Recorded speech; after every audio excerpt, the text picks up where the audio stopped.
we headed over to the Historic Charleston Foundation headquarters and spoke with the Director of Museums, Graham Long, about how this festival helps aid in their mission of historic preservation.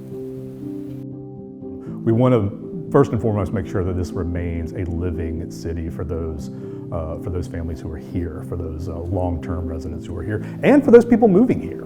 They're important too. They become part of the fabric of this town. So the way to advance that forward is ensuring that there is a nice balance between visitation, tourism management, historic preservation, but also cultural involvement as well, to make sure that a lot of the new development and new ideas that come into town work in balance with a more preservation-minded type situation. Because without Charleston, I mean, Charleston is known for its preservation, has been for a very long time, and without that, it's gone.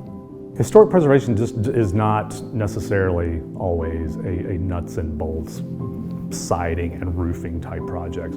It can be a lot of that, and that is certainly involved in it, but there's a whole other sociological aspect to this, and that can involve families, third and fourth and fifth generation families who've been in these homes for certainly dozens, if not hundreds of years, that may be getting priced out from just the age of the house. And as we all know, restoring old houses, especially the people in this business, we all know restoring old houses is incredibly expensive, still very, very important. There's a lot we can learn from these old places, a lot we're still learning from these old places, and technology is advancing to where we learn even more about these old places. But the families who own them is part of that heart and character of each one of these homes as well, and that is vital to the preservation movement.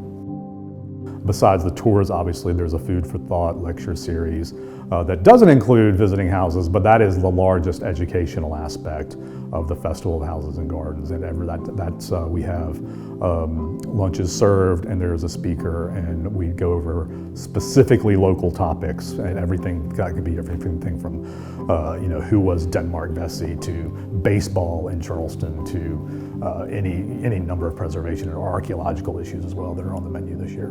But I think the worst possible thing we could do as an organization is present a large, festival such as this, which goes on for a solid month, and then not really offer any substance. But we make sure that that doesn't happen. So no matter what really event that a participant would want to be involved with, they're going to learn something. We will ensure that, whether that's about preservation, whether that's about history, whether that's about the social aspects of Charleston, the cultural aspects of Charleston.